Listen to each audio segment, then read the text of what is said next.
All right, welcome into another edition of the Patriot Nation podcast. Of course, this episode is brought to you by FanDuel. Go to fanduel.com/Boston. They are CLNS's official sports betting partner.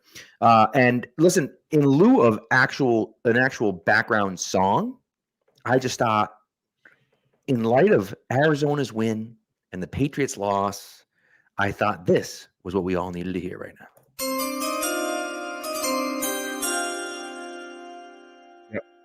That's right, baby. If something's going to go away with strength of schedule, but if they do, the Patriots are back in the driver's seat for the number 2 pick, thanks to Arizona's win, improbable win, and they're in a loss next week, and the Patriots are all but guaranteed a top 3 pick. Yes. Yep. Which means if they're not getting a quarterback, they're getting whoever they think is the top offensive player in this draft. Correct. And you look at what happened today in Buffalo, and it's clear you could kind of pick any position on offense and throw a pick at it, and they need it. Well, and that's look, with Trent Brown being out, Trent Brown's gone, right? I think we went back and forth about this. Well, and I had previously kind of defended him to a degree or left open that door because he's played through injury. It's appeared this whole season, and they've got him to buy back and move forward and all that, but removed from the injury report this week, a healthy scratch, doesn't even have a locker up in Buffalo for the game, doesn't travel with the team. And actually, I saw this right now, according to Mike Giardi. There was belief that he could have returned, and he didn't. He was protecting himself and his future earnings in a season with no postseason for New England. And with a lot of guys playing through injury, that hasn't gone over well with the guys in the locker room. And he's a good player. And as a player, I would like a player of that ability at left tackle, but he's just not reliable enough right now. You can't do that. Right. And really what it comes down to for me is that, I look at it and just think, man, you talk about the players on here, they're playing their asses off. They really are. And we had Sophie Weller on with us last week, and she had that great story, right? That great exclusive interview with him where he was very candid about the way he felt about the way the Patriots treated Malik Cunningham and so on and so forth. But it's one thing to talk. It's one thing to talk and be upset about it for your guys and whatever. But it's not just that. It's not that he's, he's trying to speak for the players. And he's not doing that. He's, to your point, he's protecting himself. He's putting himself over the team. And if that's the case, I'm 100% out, 100% out on Trent Brown. Yep. And it's also, if you're at that point, it's tough to you can't rely on him. It's tough to bring him back into that locker room. You can't use him as a mentor for younger players. Right. And that's all tough. And it's, I think Pat's Cap, Miguel had tweeted it out earlier, the number of combinations New England has had on the offensive line this year. Consistency for them has been an issue. The only year with more combinations was 2013, and had injuries that year. And, injuries have played a part this year, but you need consistency. You need reliable guys on the line. And Trent Brown is good when he's out there, but he is not reliable. And he's trying to build culture. He's trying to build consistency. He's not the guy. So I expect the Patriots will take a step back at left tackle next year just because it's hard to find left tackles in this league, but you got to cut bait and move forward at some point and try to find another option. Looks like this is going to be the time they do it. Right. And to me, it really depends on who's there, right? There's a possibility that a left tackle comes available into the market. I mean, it happened last year where multiple left tackles were available in the market. And of course, Juwan Taylor is playing right tackle for Kansas City right now, but there were guys that were available, and there's a possibility. It's a line that's had issues too. No, 100%. And I'm not saying Juwan Taylor is a great player or anything, but I'm just saying if you can get a guy that's going to be consistently there every week, I think that's already going to put you ahead of the 8 ball. Now, look, you can tell me that Trent Brown is a really good player, and I think he is when he's out there. He hasn't been out there. I mean, he's not going to hit his playing time incentives. His playing time incentives were 61%. It's not like he had to play 80% of the snaps. He hasn't been out there. And so, if you can get a guy that's going to be consistently there and healthy, that's a chance to upgrade at that position no matter what, no matter who it is that's out there. If he's consistently out there all the time, I think that's a good shot. So Yeah, you're going to be a downgrade for those snaps when Brown was out there, but an upgrade on the ones where he wasn't. And Correct. So I do want to, Danny. Danny asked a question. Before we move on from that, because you mentioned the playing time incentives, they're significant too. Yes. Miguel Patzcap had mentioned that it's like a $9.9 million adjustment on next year's cap. It frees up a ton of money for them next year, and that's huge. Like that is a whole starting caliber player in cap space that you get back. Well, and I think the big thing for me is that, and people can poo-poo the team and all this other stuff. I mean, he doesn't deserve it. He doesn't deserve it, in my opinion. And it's, again, if you're going to quit in the team, if you're not going to play the way, you're not going to put it all out there like the other guys have been doing. I mean, Juwan Bentley's playing through injury. All the guys on the defense are playing through injury. And it just doesn't matter, So that's the hard part for me. But anyways, all right. So Danny Stanford over here asked a question about, is there a chance we have the number 6 pick still? So I'm just looking at Tankathon right now. The Chargers are currently playing right now, but the Chargers are currently drafting number 7. They have 5 wins. Okay, they're the last team with 5 wins. So there's 7 teams with 5 wins or less. The Patriots right now have a lower strength of schedule than Tennessee and the Chargers. If they were to win next week and everyone else were to lose ahead of them, right? Assuming, or behind them, or however you want to say it, right? If every team with 4 or 5 wins were to lose and the Patriots were to win next week, it looks to me as though the lowest they're going to draft is 5. Because the Giants have a better strength of schedule, so they'll move ahead of them. Arizona has 4 wins and Washington has 4 wins, so they'll still be ahead of them. But Tennessee and the Chargers both have higher strength of schedules, and so therefore the Patriots will move back. But it's close. They can still pick 6th. It's gonna all come down to strength of schedule stuff here next week. That's gonna be the big tiebreaker. So I think what we'll end up doing is when we do our Wednesday show and we figure out what's going on, we'll give you guys a list of who we're rooting for and what actually helps the Patriots here, because it's going to get complex. I can tell you we're doing this during the 4:00 games right now, and a Seattle win would help the Patriots considerably. That's one of the big ones here.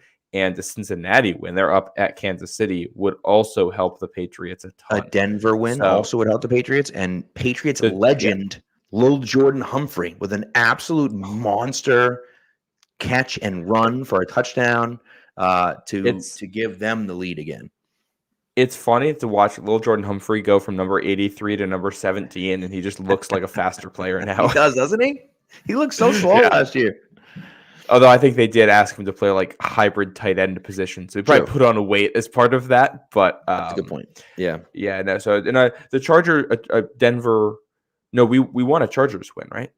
No, we want a Denver win today because we played the Chargers, so we want the Chargers to have a worse schedule, to have a worse. But we played Denver as well, and we want the Chargers to win, so they get out of a tiebreaker with us. I thought. Listen, all I know is that Tankathon tells me that we want Denver to win. I believe them. I don't know. It doesn't make sense to me either, but that's what it says. So did Washington play one of those teams this year? Maybe because Denver played Washington. That's the only thing I can think of, because we've played both those teams. Maybe Denver's played Washington. I don't know. I'm pulling up Tankathon now. They say Denver, so we'll root for Denver in this one. So there you go. Yeah, and it's you gotta that game against the Jets next week. We'll see what happens there. Right. And now by the way, that's just for us against Washington. Now I don't know how that impacts everyone else. Of course, if the Chargers win, they get 6, and so we're guaranteed a top 6 pick. But but in that situation, if they lose, well, then we'll see what happens. So it gets complex in a hurry here. So we'll just kind of see what happens. Yeah. But the Seattle-Pittsburgh game is the big one. That's where we want Seattle, and they're not holding. Yes. They're not taking care of business so far. They are. Defense looks awful. Yes, they do. Yeah, but should we? It's 17-14, so it's close enough. Danny, by the way, I know it is confusing. I did tweet out like a list of all the games of the rooting interest for us as far as the Patriots against Washington. So if you're interested in seeing that, take a look at it and kind of go from there. And Tankathon does a really nice job of it. And Tankathon has a whole page for it. What we're also doing, while we're on this note, it's not the same thing, but for the schedule next year, I believe the Patriots are now locked into playing the Chargers. as their home game from the AFC West. And then for the AFC North, they're going to be playing either Pittsburgh or Cincinnati. We're down to that. And both of those teams are playing right now. They are tied. So could be either one of those teams. I think I'd rather play Pittsburgh than Cincinnati. So I think we want to root. I mean, yeah, I don't know. We got to. Who knows? That's next year too. Who the heck knows? You know what I mean? So, and then there's the NFC North as well, where 3 of the teams are still teams that we could play. So, that's true. Yeah, I mean, Chicago looked great today. So who the heck knows? You know? Yeah, that's going to be. I think when we talk about the draft, that's one of the big questions here. Is Justin Fields looked genuinely good, right? And they're locked into the number 1 pick now. That is for sure. So, the Panthers are atrocious. The Panthers are the worst team in football. They are worse than the Patriots, and it isn't close either, which is insane. And imagine you're that team. You traded away your number 1 wide receiver to get the quarterback who might be the guy, might not be the guy. Certainly doesn't look like the guy. He might be a good player, but he certainly isn't the guy. And, it's now you're in a situation where you don't even have your number 1 pick, right? Your top pick is 33. And it's like, it's brutal. Yeah, that's the worst situation in the NFL right now. But Chicago, they're going to have what might be a 50-50 decision here on what they're doing at the quarterback spot. And I think depending on where New England ends up, that means a trade up is going to be on the table. If they want to move to 1, that pick might be for sale. And also, Fields might be for sale. And if the Patriots miss out on a quarterback that they like and they like Fields, that could also be an option here. So I think those look good. And, while we're talking possible QB options that are veterans, Kyler Murray looked pretty good today. He had a nice little day for himself in Philadelphia. No punts for the Arizona offense against sleeper agent Matt Patricia. Yeah, I know, kidding, right? I'll tell you what, man. It's it's just I can't even imagine some of these things. I can't even imagine what is going on through their heads. And Philly's got to be kicking themselves to not win that game. Of course, it's a good thing for the Patriots, but to not win that game. So, but we'll see. All right, shout out to the refs for helping us out last night. Yeah, certainly helped us out last night. That's disgusting. Like that's genuinely disgusting. I mean, you watch what happens, and look, some people are blaming the Lions for getting too cute about it or having guys whatever.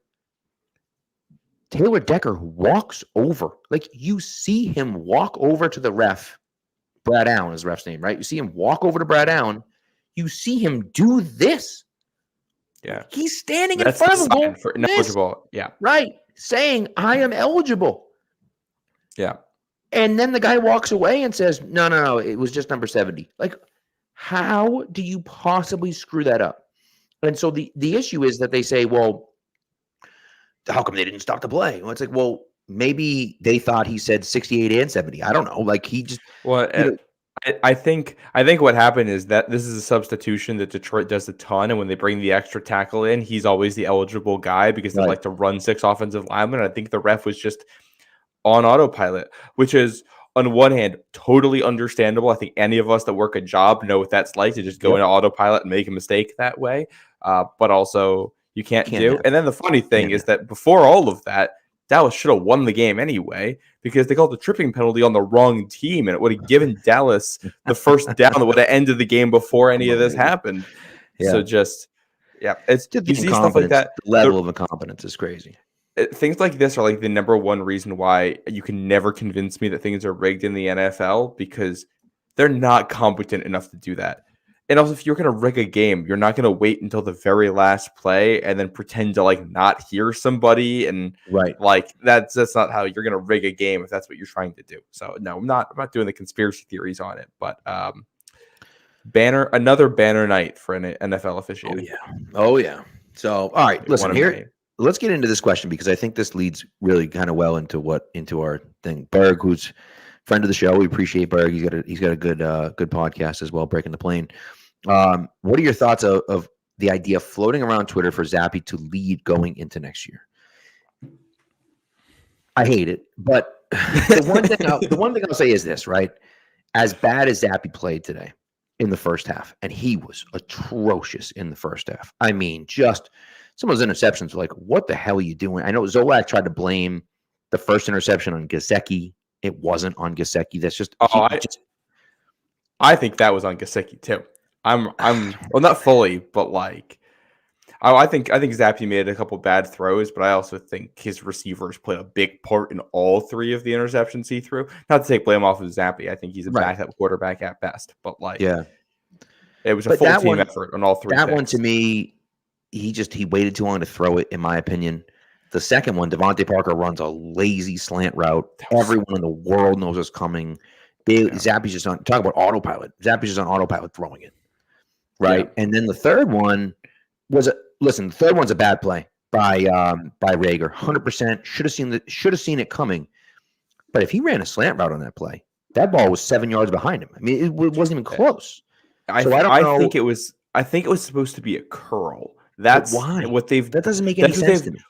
That's what they've done before on the hot read. Is you just convert a go into like a curl and you break it off short so the quarterback can get it out to you. And they just weren't on the same page about it. And going back to the Gesicki one for a second, just to explain myself, because Zappe was late on it, but the reason you sign Gesicki is because he's like a big body tight end with a frame who's supposed to be able to box guys out, and like that's how he makes his money. Right. And if you're being thrown a ball 5 yards, a quick hitter like that, usually it's going to be in a contested area. Usually there's guys around you, and it's your job to make sure that you're either catching it or that ball's hitting the ground. And it's no doubt. You can't. You got to box people out, and you can't let somebody fight through you from behind to deflect it up into the air like that. That's my issue with him. Like it's one of those plays. All 3 of those plays I think were ones where every single person contributed to it being a turnover, and they go into their, whether it's Zappe or any of those receivers, they go into their coaches' meetings on Monday, and all of their coaches are going to be saying, "You need to do this better. You can't do that." Yeah, I agree with you. I mean, I do agree with that point of it. But look, I think the one thing you can say about Zappe is that, and look, it's really, honestly, it's just because we saw how bad Mac Jones was at the beginning of the year. But what you see him do is he has really good pocket awareness. He does a really nice job of avoiding pressure. He did it all day today. Did a really nice job of avoiding pressure, keeping the play alive. They weren't sensational plays. They weren't like, oh my God, look at it, but like good plays. He had a nice deep throw to Jalen Reagor. He had a nice, intermediate throw to what's his name? Devontae Parker. He had a few nice throws. He had a nice downfield throw to Demario Douglas, which in my opinion took a little bit too long to get there. Douglas probably should have come back for it a little bit, but ended up dropping it after getting hit. But, to me, he did enough where I can look at it and say he deserves to be the backup quarterback next year, or at least be able to fight to be the backup quarterback next year. And if you're at the top of the draft this year and you're at 2 or 3 and the 2 quarterbacks go 1 and 2, I wouldn't hate drafting Marvin Harrison Jr. and, theoretically running it back with Zappe. I guess you're not going to win anything with Zappe, but like he's played well enough that you can be like, all right, we're going to be mediocre next year. We're not going to be great, but we could be mediocre with better weapons. We could be okay. We could be probably, an 8 or 9 win team. And I don't know if that's good enough. I don't know if that's what you want. I think even 8 or 9 wins gets tough. And that's, it's tough. It's tough to evaluate, exactly what level he's at because of the issues around him in this offense. And, we talk about it. Some of it's injuries. I mean, they were down your top tackle, your top tight end, your top receiver, and your top running back today. So I think like this is what this team was supposed to be too. Like that's really unlucky that this is the position they've ended up in with injuries. Yeah. But Zappe, like his resilience is really good. He's able to hang in there. I think his pocket presence has gotten genuinely good. And he's able to keep his eyes downfield while he's avoiding defenders, which is a valuable trait to have as a backup, just to try to make things happen. His accuracy isn't very good. His decision-making is still somewhat questionable. And, he's not a guy you bank on. I think you can bring him into camp and let him compete for a backup job against a more established veteran that you bring in. But as we've talked about before, if you're drafting somebody, Zappe's gunning for a starting job, and I don't think that's a great situation for people to be in, where the guy's gunning for your job, even though you're the number 2 overall pick or whatever when you come in. I don't think that's the healthiest situation for people. That I agree with. Yeah. And it's if he's played decently like this, you might be able to trade him too and get especially in camp. If he looks good in camp next year, but you want to just stick with 2 QBs and he isn't one, ship him out for like a 5th round pick or something like that before the season starts if somebody's looking for something. But yeah, no. And it's, we saw the bad of Zappe today. That some of those picks were obviously at least partially on him, and it's his job. It's even if it's not his fault, it's his responsibility. He needs to make sure he's making the plays on time. He needs to make sure everybody's on the same page. That falls on him, and that was disappointing at points today. But when the offensive line was breaking down and the receivers weren't making plays, he was still putting balls up and letting guys play and battling back. And it's honestly, it's outside of a couple plays. It's funny how much this game felt like the game in Buffalo last year. Like it felt very similar, and that's kind of crazy because this is a much worse Patriots team than the one that went into Buffalo last year. And I think it says a lot more about where Buffalo's at right now than where New England is at. I agree. But to me, it's just so funny because, and Zach Noel Randolph is saying, that Zappe's much better than Mac, and it's ridiculous it took this long to get him starting. And like, it's impossible to disagree with that at this point. The problem is that you've seen really good out of Mac Jones. And I believe, just in my opinion, that the way Mac Jones played in 2021 clears what Bailey Zappe has done this year. Now, maybe he had better receivers in 2021. I don't know if that's necessarily true, but maybe he had better weapons in 2021. But like, to me, Mac Jones in 2021 is a better quarterback than Bailey Zappe in 2023. The problem is that Mac Jones in 2023 was not Mac Jones in 2021. That's the biggest issue that I have, is that Mac Jones, whatever happened, he just lost it. He doesn't have it anymore. Whatever the case may be, there's no doubt that Zappe should be starting right now, 100%, and you need to move on from Mac Jones. But I think when you're talking about the two of those guys playing at their peak, I think the better quarterback is Mac Jones, and I think he's shown that to you. The problem is that he's nowhere near his peak right now, and that's the issue that you're dealing with. And it's easy to say with hindsight that Zappe should have been the guy starting, but they also haven't produced a lot more on offense with Zappe in there than when Mac was in there. And it's kind of crazy how fast things went poorly with Mac. You got the Raiders game where he drops a diamond to Devontae Parker that he drops. And if he catches that ball, we might be talking about that differently. He's got the Bills game, which big picture may have been his best game in New England when you consider the context and everything. And that was October. That was barely 2 months ago now. And then a game against Washington where he fits a ball into a tight spot to Juju Smith-Schuster and off his hands, and it's a pick, and that's not on him. You have the Miami game in there where he had that bad pick to Jalen Ramsey, but it is a Miami defense that has mostly played very well as of late, and that was Ramsey's first game back. I think that was something new for them that he didn't adjust too well. And then that's when you get the Colts game. Yeah. And that's where things... Yeah, and the Giants game, and it was like, okay. But that was a very short time span where he went from maybe the highest of highs in New England that he's had to getting benched. And I think it's again, like I said, easy to say in hindsight it should have been Zappe. I think it's the easiest thing to say here is that it kind of didn't matter which one of these quarterbacks it was, because neither of them is getting you to the playoffs. Neither of them was getting you to what we thought this could be this year. And they should be in position to draft somebody anyway. Well, I think it's just an interesting thing. I mean, you look at the Eagles game, right? That 3rd and 12 throw to Kendrick Bourne might be the best throw that any Patriots quarterback has made all year long, and Kendrick Bourne just drops it, right? I mean, that's and the only one I can think of that might be better is the one he threw to Kendrick Bourne on the fade or the go against Miami a week later that was also dropped. Right. That's So it's just tough. And look, there's no doubt that the players are playing better for Bailey Zappe. There's no doubt that Zappe has produced. I think they haven't produced a ton more points, but they've produced, as far as big plays and things like that are concerned, they've produced more with Zappe under center than they produced with Mac all year. And so to me, there's no doubt that Zappe is the right guy to be starting right now.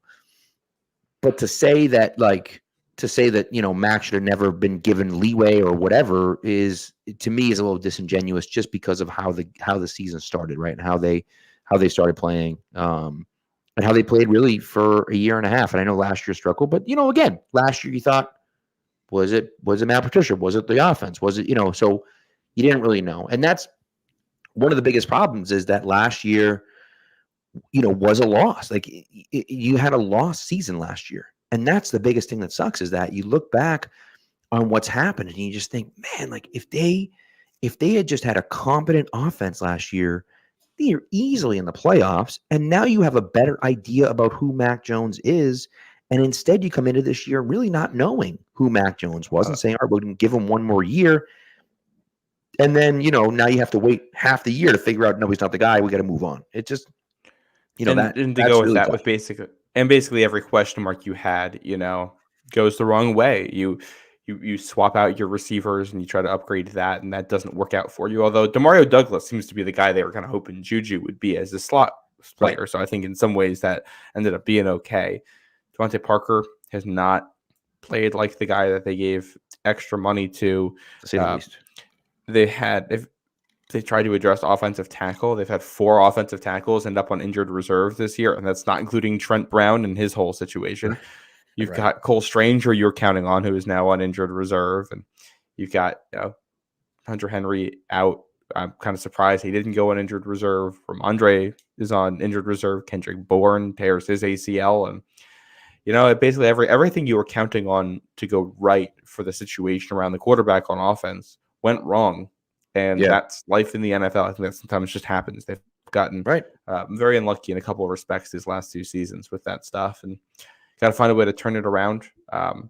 When it comes to the coaching and how we evaluate Bill Belichick, I thought the team was very well prepared and showed good effort for this game. And the fact that this was a close game is a testament to the coaching. Get a big play on special teams where they make something happen. Yep. Basically, all of the turnovers, the 3 picks were on lack of execution on simple things, and that's 100%.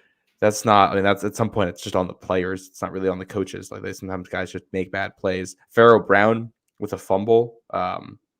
That's just brutal. Unlucky. Yeah. Like, that's not on the coaches. And the defensive game plan, I thought, was fantastic. And they held in there as long as they could with all the bad situations they got put in.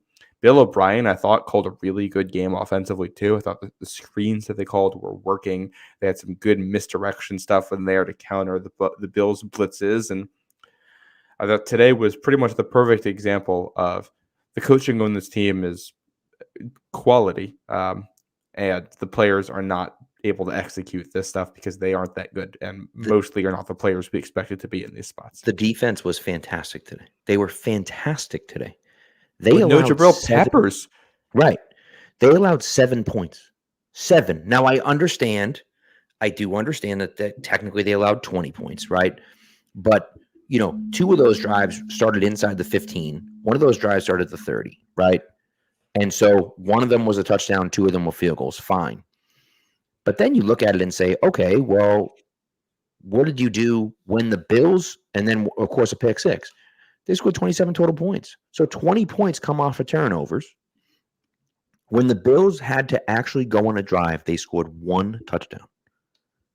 And that, to me, is incredible. And so when you talk about having your back against the wall, right? I mean, the Bills had picked up 2 first downs, and Josh Allen hadn't completed a pass, and the Patriots losing 13-7.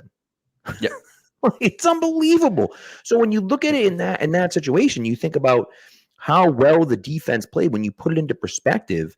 And yes, they couldn't get a stop at the end of the game. Fine. But my goodness, they played their butts off again without Jabril Peppers, without some key pieces.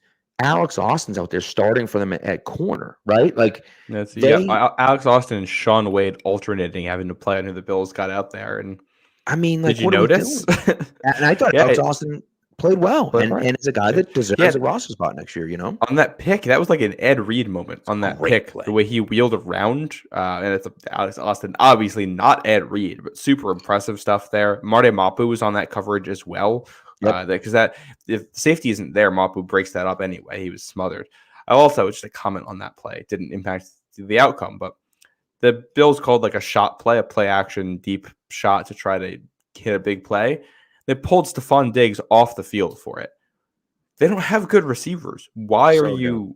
Yeah, I don't understand what they're doing there. But yeah, you look at the numbers. Bills only had 3 more first downs than the Patriots did. It was 19-16. Patriots outgained them. Patriots had 5.5 yards per play to Buffalo's 4.1. Patriots were much more efficient moving the ball, and both sides get the defensive or special teams touchdown. The pick six and the kick return touchdown. What it came down to was the other couple turnovers and the points that they turned into. That was the difference in this game, and that's kind of been the story for the Patriots. Is they got guys who can make big plays. Jalen Reagor, obviously the kickoff return, but outside of that, he also had the big deep shot he caught. Devontae Parker made some really nice plays today. Both of them targeted on interceptions and not making quality plays on those. And that's been the story of the Patriots the last 2-3 years. Is they got guys who can make plays. They don't have guys who can make plays without also having really bad negative plays in there as well. Right. It's tough. And that's one of those hard things that, you just, unfortunately, you're at where you're at right now. Right. And there's not much you can do with the guys that you have. So, all right, let's take a quick break. I do want to I want to talk a little bit more about Belichick, because I do think that's a conversation. But I think part of that conversation that's going to go along is not just Belichick, but also the way the defense is played. And specifically the young guys. You look at that at their front seven, and the way Barmore's come along, the way Anthony Jennings continues to play in the running game, the way Keon White has really come along lately.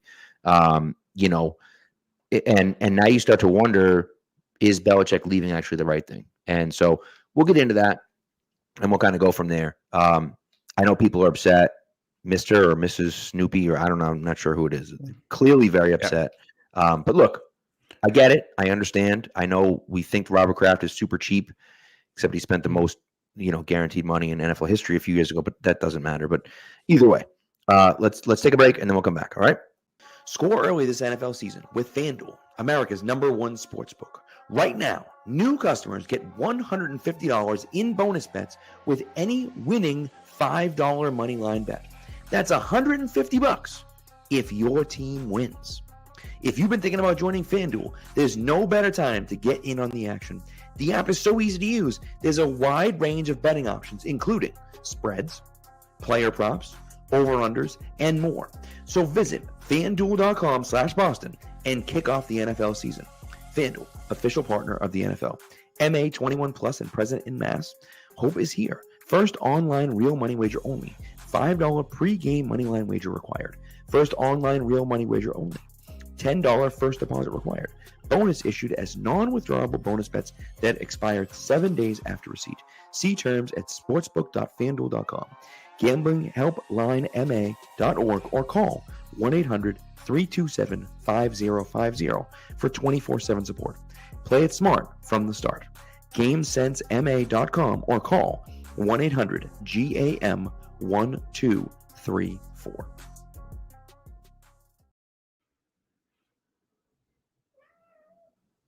All right, nice. So, all right, Matt, you said you had a stat for me, a Josh Allen stat. Let's hear it. Yeah, I want to. This is courtesy of Alex Barth, who just tweeted this out. So we'll play a little game with you. I'm going to give you 2 stat lines, and I want you to figure out what games we're talking about here. One of them, the quarterback goes 15 of 30, 145 yards, 1 touchdown, and 39 yards on the ground. The other game, he goes 15 of 30, 169 yards, a pick, 11 carries for 44 yards, and 2 QB sneak touchdowns. Any idea what these 2 games are? Is that the 2 Josh Allen games against the Patriots this year? One of them is the Josh Allen game against the Patriots this year. That is the game with 169 yards and the pick and the 2 QB sneaks. The other one with very similar numbers is Josh Allen against the Patriots in the wind game in 2021. Unbelievable. Which, do you remember how we felt about the Patriots defense after that playoff game against the Bills, and how it felt like, we had no answer for Josh Allen, and that was going to be the hump to get over in this division? That has changed. That is not how we feel anymore. Right. No, and the Bills are good, but Josh Allen is way too up and down for me to ever really be that guy. The problem with Josh Allen is that his highs are so high that you get tantalized by that high. But the problem is that he's not that good. He's not that consistently good. And I don't know if you can ever win a championship with him. Now, if he can play perfect in the postseason, you could, because he has those. But the problem is that part of the reason why he's so good is because he plays out of control at times. And so you kind of want to let him be that guy. But then at the same time, it's like, man, I don't know. It's rough. Well, his teammates really let him down today. A ton of drops, and I think you can see Stephon Diggs is not the same guy he was 2 years ago. He's still good, but he's not. He's like a top 15 receiver, not a top 5 receiver at this point. And the other guys around him, got a couple tight ends who should be good, but they're up and down. And Gabe Davis is a wide receiver 3, maybe, and outside of that, it's a whole bunch of just bodies at receiver. Like Khalil Shakir has his moments, but I think that's one of the things that's made the AFC in particular so interesting this year is that probably the 2 best quarterbacks are still Josh Allen and Mahomes Lamar Jackson's up there, but 2 of the best are Allen and Mahomes, and they also have 2 of the worst supporting casts in terms of weapons. We've seen them both kind of diminish from what they were 2 years ago, and that's really shaken up the standings. Well, Lamar is most likely gonna win MVP. Most likely, right? Especially after the last 2 weeks. Not only after the last 2 weeks, but the fact that Tyreek Hill and Christian McCaffrey both didn't have great games. Yeah. But I just don't know. Like, look what happened with Lamar this year. They went out and got OBJ. They went out and drafted Zay Flowers in the first round. They have Rashad Bateman, who they drafted in the first round a few years ago. And he's finally healthy. So, like, they signed Nelson Aguilar. Who, again, isn't great, but as your 4th receiver is pretty good, right? And so that's the thing for me. But I don't know. We'll see. So one comment I just want to get to here, and it just. Are we doing this lesson again? Okay. But here's okay. Again, not renewing your season tickets since '95. I'm sorry to see you go. They're not going to have an empty stadium, but that's okay. But I understand you're upset. I get it. You want Belichick on because he hasn't won a Super Bowl without Brady. Fine. He's the worst GM in the history of the league. Okay, cool. No, the worst GM of all time. I get it. 100%. Totally 100%. Tom Brady, listen, the only reason, you got to understand something. The only reason the Patriots ever won was because of Tom Brady, right? Because their offense always dominated every game, right? Now, that's 100% true. The last Super Bowl, Tom Brady threw for like 700 yards, 5 touchdowns, and they killed the Rams like 75 to. Oh, wait a second. Well, that's not true at all. They beat the Rams 13-3, and the Rams couldn't score and move the ball. But so that means the defense played really well. Okay. And the year before, they lost the Super Bowl because the defense didn't play really. Oh, right. Because Tom Brady did really well, but the defense didn't play well. Oh, okay. Interesting. That's it. So it's just funny how it was almost like it was both of them. It's a team game. I think the idea. And look, I think the idea that the stadium is going to be empty is also crazy because we're looking at them having a top pick and being able to add offensive talent. People are going to want to see them. They're going to have a really good defense and returning offensive weapons and a high draft pick and a huge media market. We're still going to get primetime games because of that. The stadium's not going to be empty next year. Right. And again, it's the big thing for me when you talk about Bill Belichick, and I'm starting to be okay with him coming back next year. Now, I do agree that there are things. Oh, Murph wants your seats. If you give them up, you can just give them to Murph. But I do agree that we have to do something differently offensively, right? Something has to change offensively. And whether that means you get a new GM and Bill kind of steps away from that GM role, whether you have an offensive coordinator that says, I'm building my offense the way I want to build it. And Bill, you're here and I want you to be the head coach, and that's great. This is the offense that we're building. Not Bill O'Brien, who is telling Malik Cunningham and Jalen Milroe that they can't play quarterback. Okay? Like a guy that's in the 21st century, a guy that's sees what the offense can do and sees what they can become. Now, I'm not saying you have to become the Baltimore Ravens offensively, but it wouldn't be such a bad thing, I don't think. And so, but that's what I want. The thing is that this team's playing so damn hard. So damn hard for Belichick, right? Like, they're playing their asses off. This defense and the defensive scheme that they've built are incredible. They're incredible. Yeah. They're down all of their guys. Everyone's hurt, right? And so, and that's the idea for me. Okay, that's the idea for me. Which is fine, you know. And you listen to, the name is Marco Wilson, who they just picked up.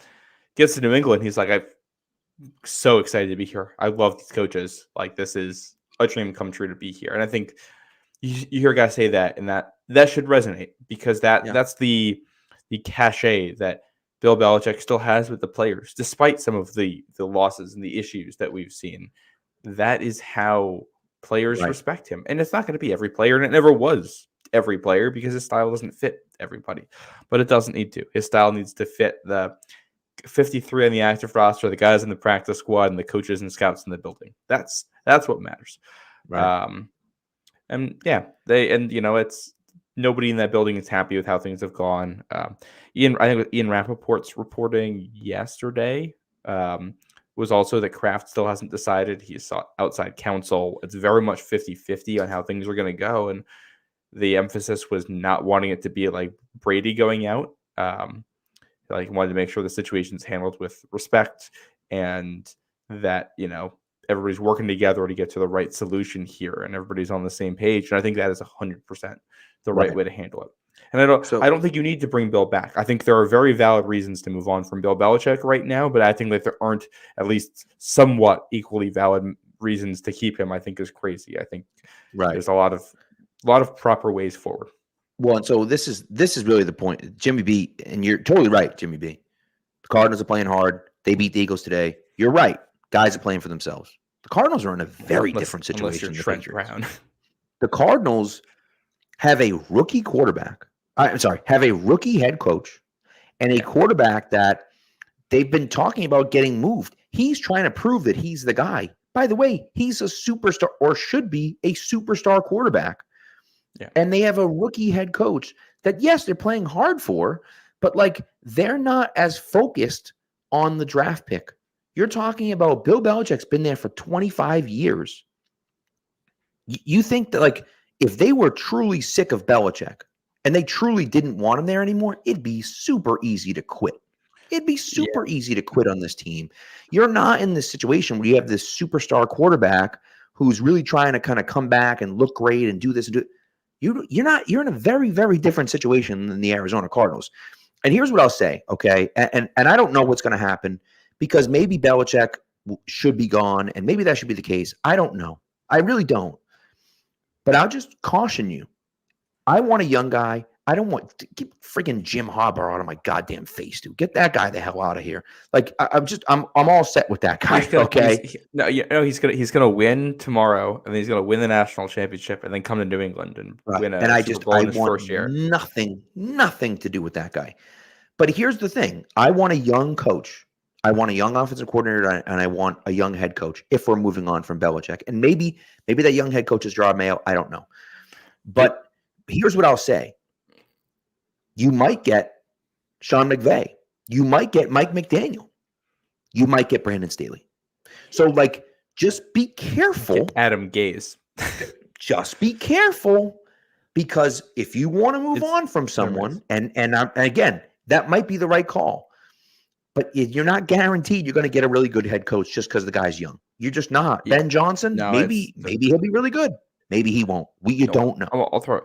If we're doing the coaching, I'll throw a couple other names out there that I just think should be in the conversation here too. I think Jed Fish is one. He's the head coach at Arizona. They just put together a great season there. He's been there for 3 years now.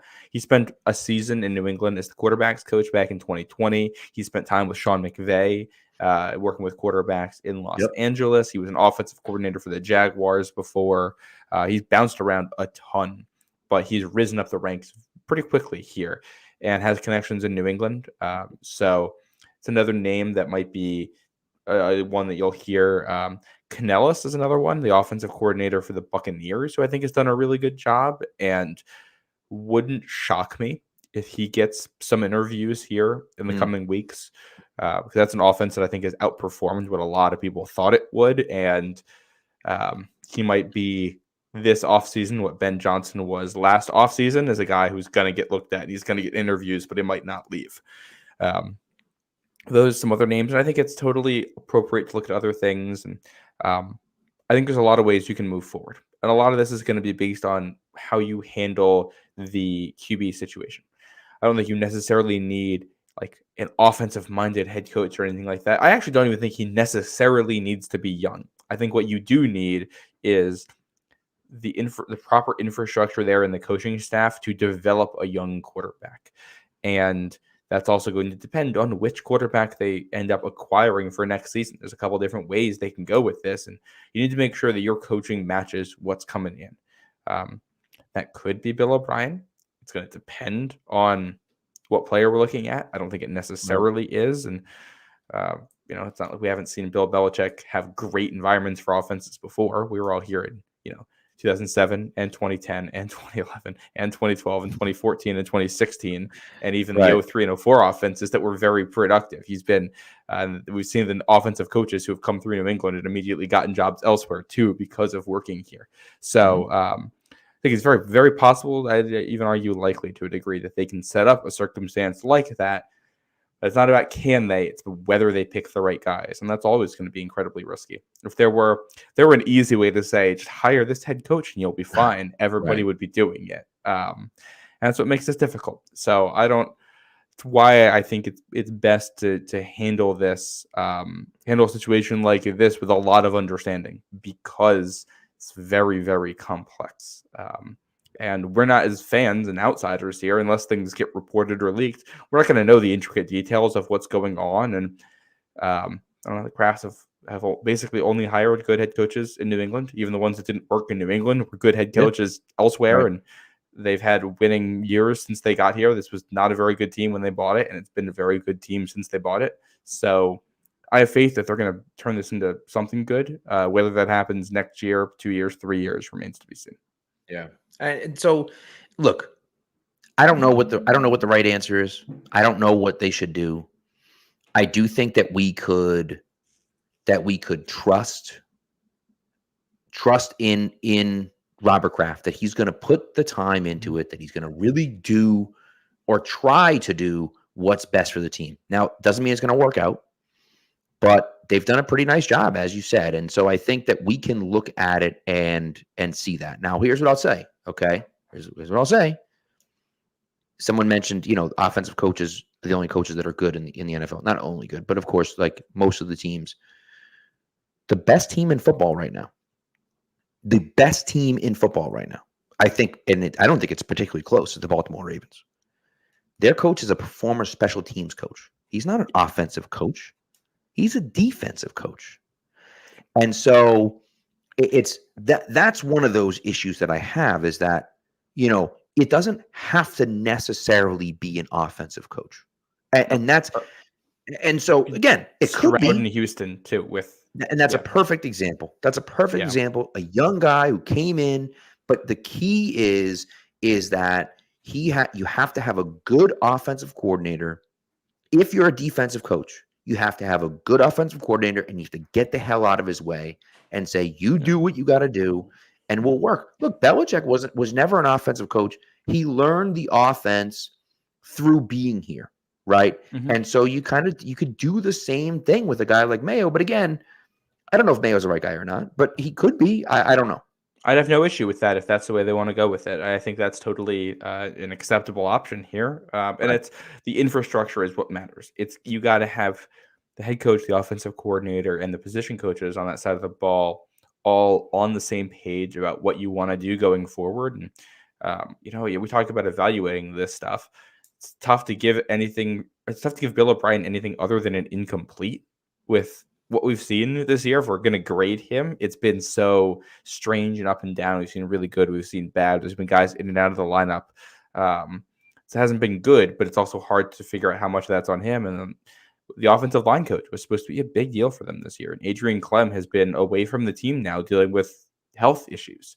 Right. So, I mean, how do you evaluate that going forward? It's a kind of a rhetorical question here because we don't know the answer. And I'm assuming nobody in the chat knows the answer unless we got somebody from the front office in here watching us. And if so, welcome. Right. We're the only way we're going to know is based on the actions that they take. We're going to have to use that to judge what they think about this and go forward with it. Because, if you want guys on the same page, there's an argument to say that Adrian Clem and what they've done with the offensive line coaching has been all right because they've figured out when they've gotten like somewhat healthy, guys have worked well. And we've seen a couple of the rookies here come in and play decently. And we've seen Onwenu be good at multiple spots. And that's all usually signs of good coaching. And they've gotten better throughout the year, which is a sign of good coaching. We've seen parts of the offense get better. I think wide receiver coach, we're in agreement, is a spot that you want to change. An offensive coordinator is a spot that I think you could change. Offensive line coach is a spot you could change. But if they end up bringing back a couple of these guys, I can get on board with that too. Right. It just means, you got to be right. This has to start turning into wins at some point. Yeah. Well, and look, I just think that, it's hard, right? And to say Kraft doesn't care. I mean, look, you can say a lot of things, and I know that the Boston media will tell you that Robert Kraft is incredibly cheap. The Boston media will tell you that, right? Now, meanwhile, Bill Belichick, it's not being disclosed how much Bill Belichick makes as a head coach. Bill Belichick makes a lot as a head coach. But Robert Kraft doesn't pay any money. Never pays anyone any money. But for me personally, it becomes a situation where, yes, you have to spend money. They haven't spent a ton of money lately, and they have to. And if you go into this offseason and they don't spend a lot of money this year, okay, now I'm okay. I'm all right criticizing the team about that 100%. But that's okay. That's all right. And I just, it becomes one of those situations. And look, I'm not saying that Robert Kraft is a perfect owner. I'm not saying that what he's done here is excused and that he is not to blame at all, because he is 100% partially to blame for sure. I don't know did Kraft sign off on a big contract for Brady, and did Bill just not want to pay? I don't know, right? I don't want to go back down that road, but again, it becomes a situation where what exactly are they doing? What exactly are they looking at? And those are the things that you just don't have the answer to, right? And I will tell you, I do believe that he wants to win. I mean, right? I don't know. Kraft got personally involved in the coaching staff for this season to make changes and put out statements. Like, he cares about winning.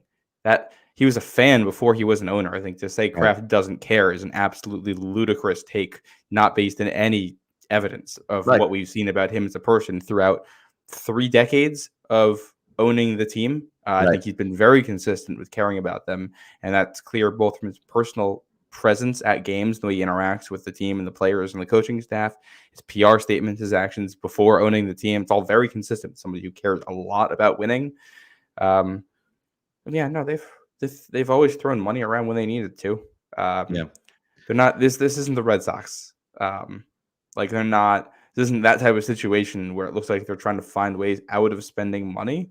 Yep. They just, quite frankly, they've spent money when they've had money to spend, and when they haven't, they really haven't had players where you're trying to finagle money around. Usually, a lot of the high cash spending teams are teams that are signing a lot of their own draft picks back and are spending a lot of money and finagling the cap, because you do a lot of it in upfront money, and they haven't had guys good enough and teams good enough to justify doing that and restructuring players to make things happen. The other issue for me is that you can call Belichick a bad GM if you want, and that's okay. You're wrong, but that's okay if you want to do that. There's no doubt that he's done a poor job of evaluating offensive talent in the last 10 years. There's no doubt. There's no doubt about that, right? That he's done a poor job of doing that.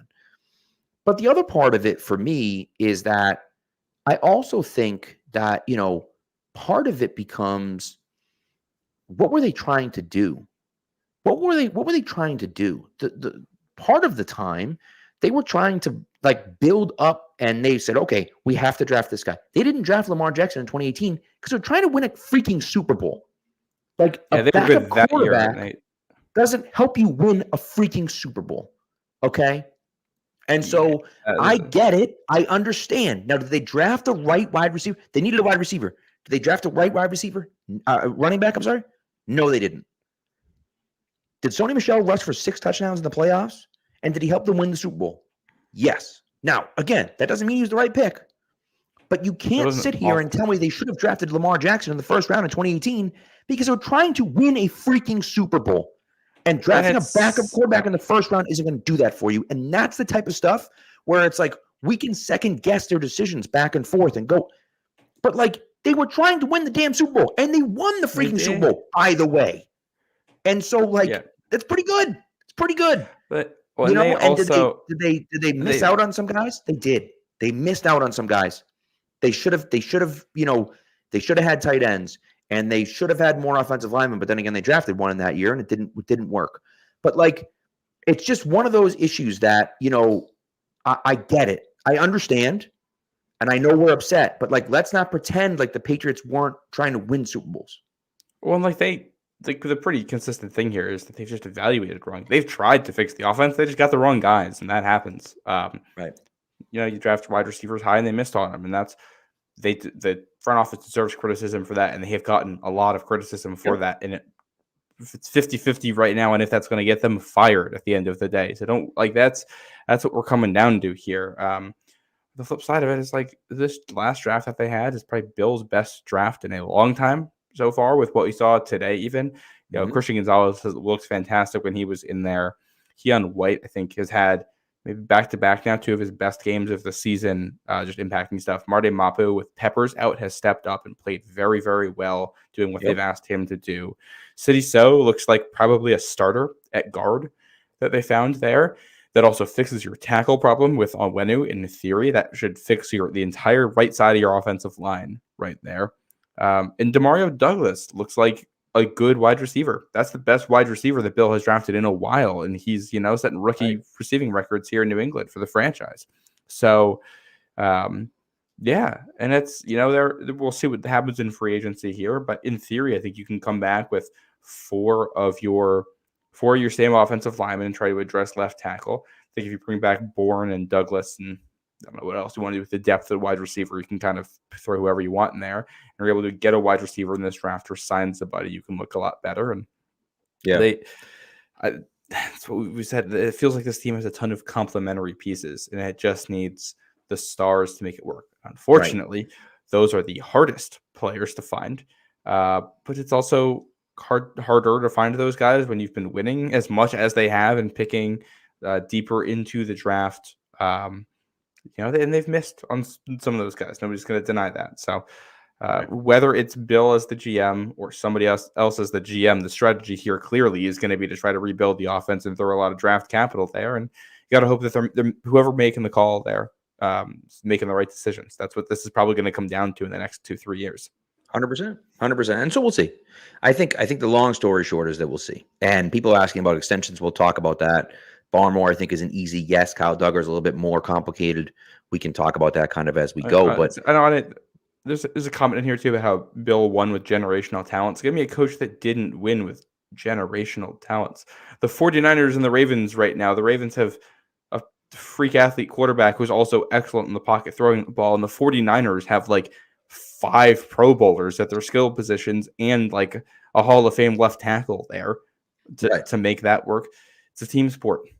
It's all got to come together, and it's got to be you got to make it work in a number of ways. You don't win Super Bowls without generational players. I don't know the last team that won.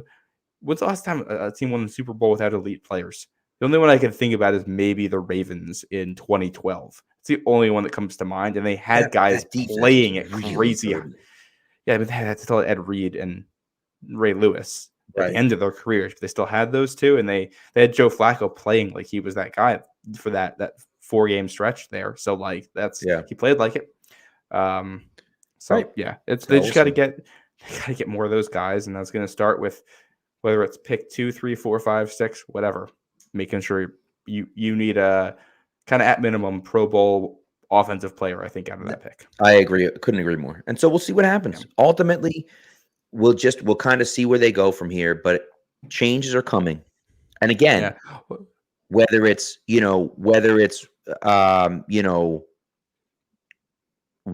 coaching changes, whether it's player changes, I don't know.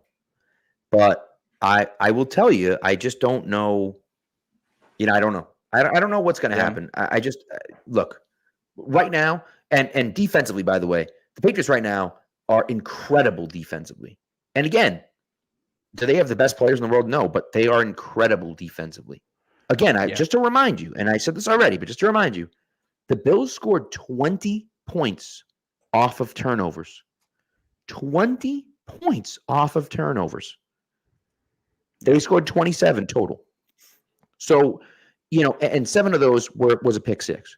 So, like, the Patriots held them in check the entire game. Again, like you said, they outgained the Bills in this game, right? So, like, which is wild.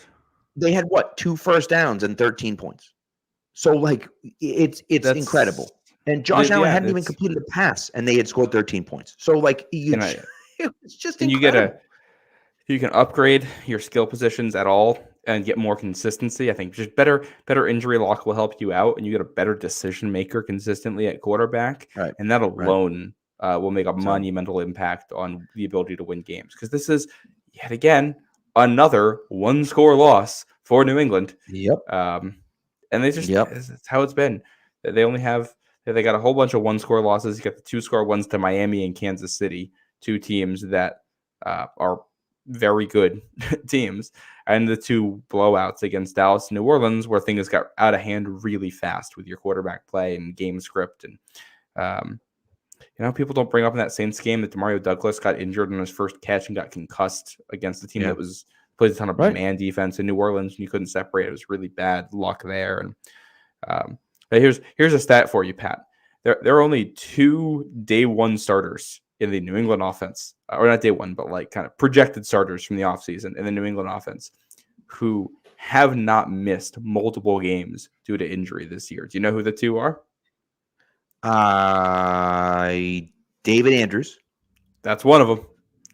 And multiple games, you said? Yeah, we're talking day 1. Hunter Day Henry. 1 starters. What? Hunter Henry? He's missed the last 2 games. Oh, he missed the last 2 games. I thought he just missed this game. The answer is Mac Jones is the other. Mac Jones. Oh, yeah, the injury. I guess that's a good point. And he was benched. That's where they're in with offense. I mean, can you give me any team in the NFL that's going to do that and play up to expectations? It's been really horrendous there. And part of it is your evaluations of guys. You got Hunter Henry, who's had his injury issues, and Trent Brown, who's had injury issues, but Cole Strange isn't a guy you flag that. Michael Wenu isn't. Kendrick Bourne certainly hasn't been. Mario Douglas has gotten concussed multiple times and has taken like 3 or 4 headshots this season without any of them getting flagged. He's just, apparently had one today. Another stat on that, because Mario Douglas got mugged and didn't get pass interference on a play, and I don't know what happened on that one. I don't know. Patriots have gained like less expected points on defensive pass interference this year than any team in the NFL. So they're also just like, they got a lot of these things that are kind of all going against them at once. And just from a randomness perspective, some of this will go their way next year in ways that it didn't this year. I would think so. Yeah. So, all right, let's get out of here. The one thing I'll say, I cannot. This dude is obviously just losing his mind and complaining about Belichick and everything. And fine. Do not sit there and tell me that Christian Gonzalez is a bad pick because he's all bones and you wanted Zay Flowers. Are you kidding me? Christian Gonzalez weighs more than Zay Flowers. Don't sit there and talk about that. Get the hell out of here, dude. Like that's lunacy. You're talking about not drafting a guy who's 6'2", 190 because you wanted a guy that's 5'10", 170. Like, get the hell out of here, dude. Like, that's just insane to me. So, I loved Zay Flowers too. I was a big fan of his, but Demario Douglas has been like 80% of Zay Flowers when he's on the field this year. 70. Maybe because he is the big production looks really bad. Yeah, but Zay Zay did today is something that DeMario can't do. He doesn't have take that. advantage of a blown coverage. Yes, but the run after the catch and stuff, I don't know. So, anyways, yeah. I think they traded back from 14 to 17 because they were both there and they knew they were going to get one of them. And so, and apparently, Gonzo was the guy. So, anyways, all right, we got to get out. Also, let's get out of here. I have to address something in the chat just to throw this out there because I know Russell Wilson's getting thrown around. Do not bring Russell Wilson to New England next year. I have no interest in bringing him to New England because nothing about his personality history tells me that he's a guy you can expect to buy in as a backup quarterback and be a mentor. He gives you nothing on that front. And the only reason he's put up decent numbers in Denver this year is because they just protect him. The whole entire offense is built around running the football, and then occasionally we're going to give you a play action shot where you can throw to Cortland Sutton down the field. That's all they ask of Russell Wilson, and he's not. If nothing else works, and you get him on a 1-year, $1.14 million deal because he wants to try to reinvigorate his career or some crap like that, fine. Outside of that, hell no. No, thank you. But at that point, I'd rather draft Quinn Ewers in the second or third round anyways. Yeah. When it's at that point, sign Jacoby Brissett or go get Fields or Kyler Murray or Kirk Cousins. I think all of those are better options than Russell Wilson at this point, whether you're asking him to be a starter or a backup. I agree. So, Old Man Mom, by the way, yes, we are going to be going to we're going to be doing mock draft streams very soon. Don't you worry about that. Yeah, I think we forgot to do them this last Wednesday. We had Sophie on, so we didn't get into it. Yeah. Let's do some this Wednesday. Should we have people send them in? Sounds good to me. Sounds good. Okay, guys, send in. If you got tweet them at us. Your mock drafts there, and we'll take some in and talk about them Wednesday night. Yep. All right, so we'll see you Wednesday night. Thanks for coming through. Happy New Year. I hope everyone has a good 2024, and we'll talk to you Wednesday night. Especially the Patriots. Well, we'll see. Let's hope so. So a bad start to 2024 with a loss next weekend, and then a good 2024 the rest of the time. So, all right, guys, thanks a lot, and we'll talk to you. We'll talk to you next week, or talk to you. Yeah, well, I guess next week, technically on Wednesday.